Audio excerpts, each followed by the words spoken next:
me suis jamais posé la question. Enfin, j'ai fait médecine et puis je me suis installée médecin généraliste en libéral. Mais parce qu'il y a 20 ans, on n'avait pas trop le choix. Voilà, donc c'était dans l'ordre des choses. Je savais au moment de mes études que je voulais être médecin généraliste et puis j'ai eu l'occasion de faire des stages chez le généraliste pendant mon internat et après de faire des remplacements. Et c'est donc comme ça que je me suis installée. Donc c'était pas évident au premier abord et puis après j'ai aimé le contact avec les patients. J'ai aimé l'équipe aussi médicale et paramédicale. Donc je me suis installée en libéral. C'est un choix qui s'est imposé plutôt par une décision de couple. On a choisi avec mon conjoint de s'installer au même endroit et par un hasard, on a bénéficié d'un poste de départ en retraite tous les deux pour pouvoir travailler dans la même ville. J'ai été amenée au libéral un petit peu contrainte et forcée au départ car je déménageais dans une région où il n'y avait pas de poste hospitalier. J'étais praticien hospitalier. Et en fait, se libérer un poste en maternité privée où je pouvais exercer effectivement encore la spécialité de néonate tout en faisant des consultations libérales. Et puis après, ça s'est fait naturellement en y prenant goût. Ça a été une évidence dès les premières années en fait, d'études et notamment mes premiers stages hospitaliers en tant qu'externe.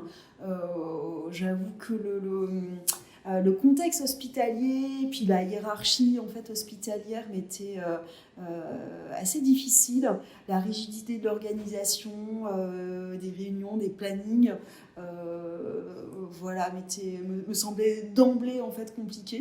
Et puis cette liberté en fait d'être en libéral, de faire son choix en fait de pratique, franchement m'emportait beaucoup. J'avais la possibilité de faire de la néphrologie polyvalente et de la dialyse que je faisais au CHU.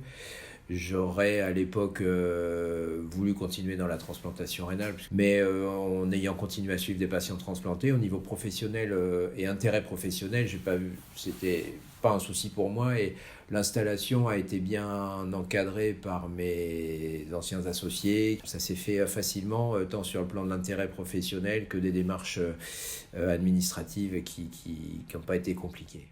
Je me suis occupée surtout d'un court séjour gériatrique et les deux dernières années en fait, du salariat, je me suis rendu compte qu'il y avait beaucoup de pression sur les délais d'hospitalisation surtout. Et au fur et à mesure, j'ai bien vu que ça ne correspondait pas du tout à ma vision de la gériatrie et de la prise en charge d'une personne âgée. Et parallèlement à ça, j'avais commencé à faire la formation sur la prise en charge des troubles du sommeil. Donc ça a été l'occasion de me lancer sur les troubles du sommeil chez la personne âgée et le libéral en fait. Je voulais être médecin traitant, je voulais exercer la médecine libérale. Ensuite, on avait un projet un petit peu atypique et particulier avec ma collègue. On a voulu une structure qui préserverait et notre bien-être, et le bien-être de la planète, et le bien-être de nos patients qui viendraient consulter. Et en fait, le libéral nous a permis d'avoir en fait la liberté d'innover et de créer, et ensuite d'exercer comme on le souhaite. Ça permet de choisir ses collègues. Ça permet de choisir son degré d'investissement où on le souhaite dans les exercices coordonnés. En fait, il y a un équilibre entre ses envies, le projet qu'on monte et en fait comment est-ce qu'on le finance par son activité à trouver.